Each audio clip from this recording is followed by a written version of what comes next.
Welcome to this explainer. Think about that moment you finally sit down.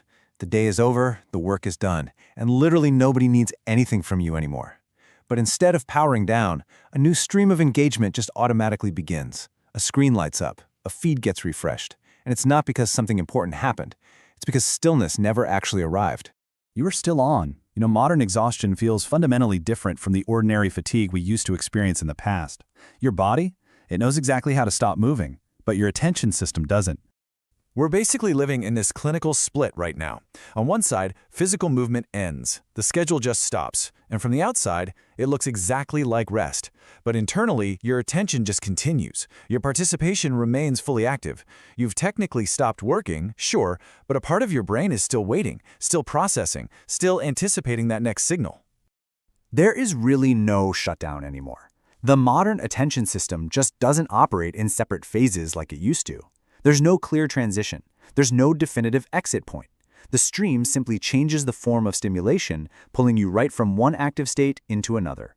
If you trace the timeline of a normal evening, it looks like this. Work ends and immediately content begins. Content ends and messages arrive. Then the messages fade out, but that background stimulation just keeps going right as sleep approaches. Those old visible boundaries we used to have between labor, entertainment, and silence have completely faded into this single continuous layer of connection. The boundary has been entirely removed. The thing is, the system doesn't actually need to force you into activity.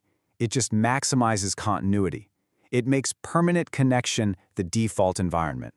So you end up moving from one form of engagement into another without ever actually exiting the system.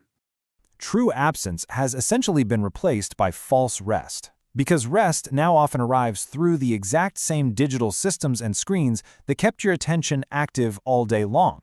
Think about it. A video replaces a task. A feed replaces a meeting.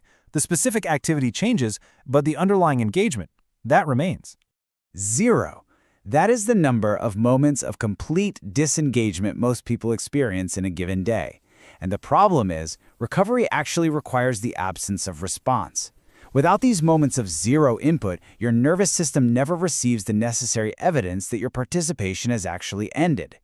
Silence generates discomfort. When your attention system is permanently stimulated, it eventually loses its tolerance for inactivity. Quiet moments just don't feel peaceful anymore, do they? They produce friction. They feel slightly uncomfortable, and honestly, deeply incomplete. And that friction triggers an automatic reflex, escaping stillness. Your mind instinctively searches for input, a screen, a notification, even just a passing thought, because the complete absence of interruption has become really difficult for your nervous system to tolerate. You're no longer just escaping exhaustion at that point. You are escaping stillness itself.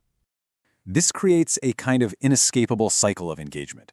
Exhaustion leads you to seek relief, so you consume content to find that relief, which in turn just generates further engagement. Relaxation has simply become another form of participation that needs to be tracked, managed, optimized, and consumed.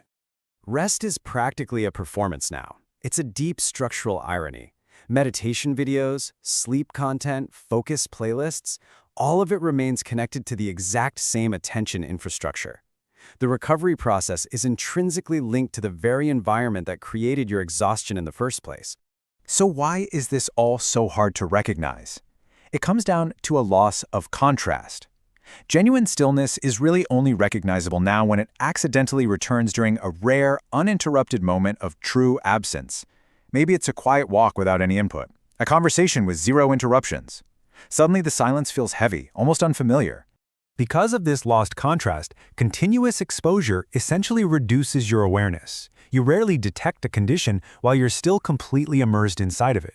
You only notice how hyperactive and conditioned your attention normally is when the input temporarily, accidentally stops. But there's a deeper reason we stay connected.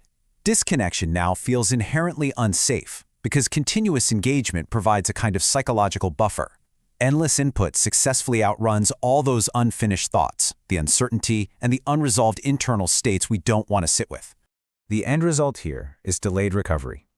The stream doesn't actually remove your discomfort. It simply delays your exposure to it. The next video appears before silence fully settles in.